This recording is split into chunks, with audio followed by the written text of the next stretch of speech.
Kementerian Pariwisata pada tahun 2017 mendatang akan fokus terhadap promosi pariwisata digital. Hal tersebut dilakukan karena tren perkembangan dunia saat ini cenderung mengarah ke digital.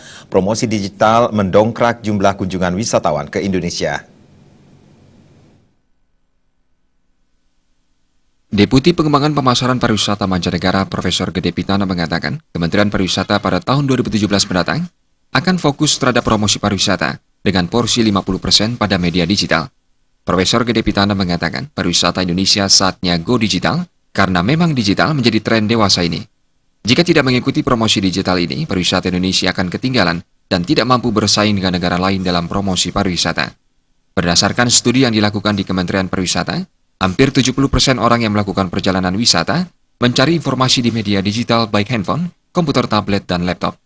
Tren tersebut harus diikuti Indonesia demi meningkatkan jumlah kunjungan wisatawan. Sekarang itu hampir 70% orang-orang melakukan perjalanan itu bertanya kepada media digital, kepada HP-nya, kepada laptopnya, kepada tabletnya.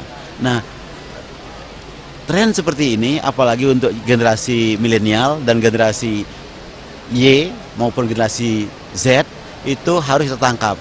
Mereka adalah future customer kita gitu. Jadi pertanyaan tadi yang singkat, kita go digital. Profesor Gede Pitana menambahkan, meskipun fokus pada promosi digital, promosi konvensional tetap dijalankan.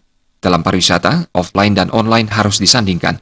Meski orang mencari informasi secara online, pada akhirnya mereka tetap pergi mengunjungi objek wisata secara langsung.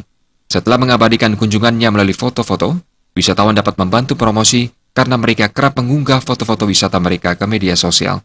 Supariana dan Anggaratana, Bali TV.